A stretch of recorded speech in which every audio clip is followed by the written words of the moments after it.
Hey everybody, Thomas Messis here with Love It or Flip It. I am coming to you from our mountain lodge. So this was originally going to be a Love It.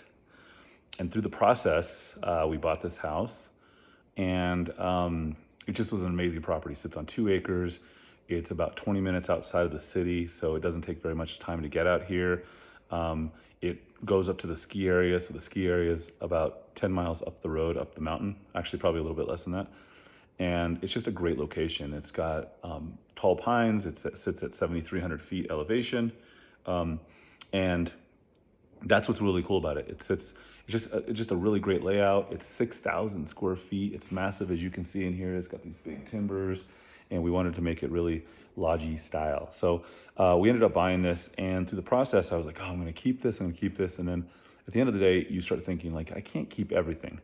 I can't keep all the properties. And so what I ended up doing is, or my wife actually did, she said, hey, you need to sell this. So I said, okay, I'm gonna sell it. So we finished the property. We have our company Christmas party here, and then it goes on the market. And then it sits.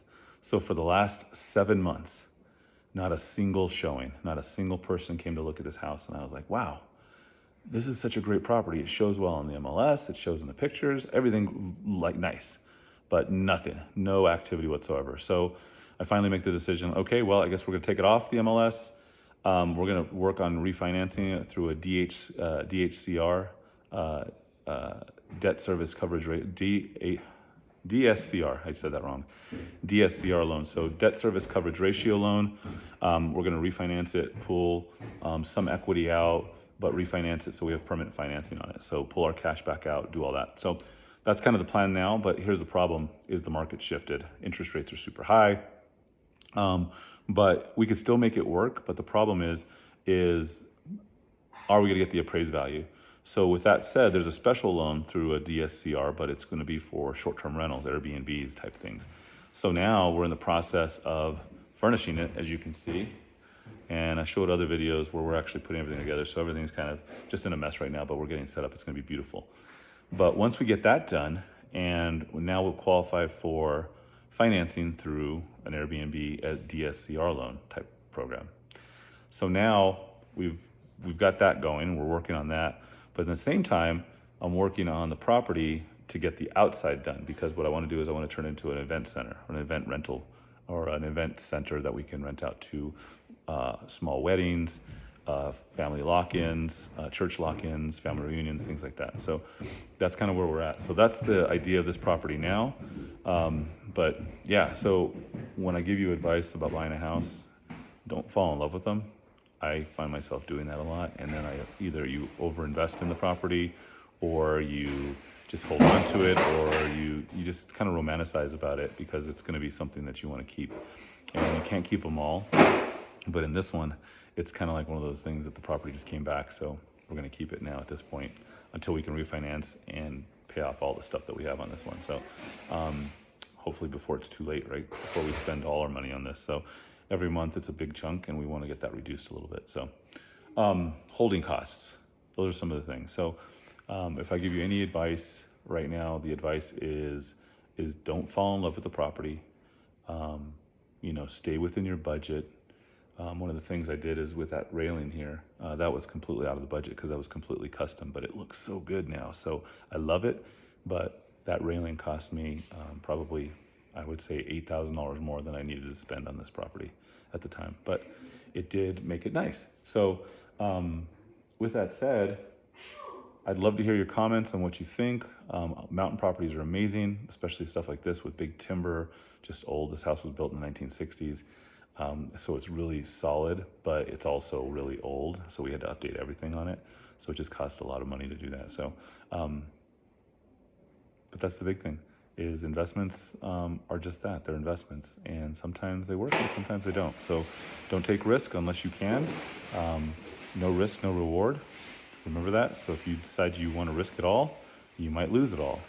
But at the end of the day, it's like you got to take these big risks and big swings if you ever want to do anything great in the real estate business. So I've been doing this now going on 24 years, and we've made a lot of money and we've lost a lot of money. And in down markets, I tell myself this every time. It's like, be prepared for the down market, but you're never truly prepared for it. So you got to kind of shift and pivot and figure out what you're going to do as far as your investments go. So, although I love this house, if somebody came to me with a cash offer, we'd probably sell it right away, and be done with it and then move on to another one. But at this point, we're going to make this into a venue.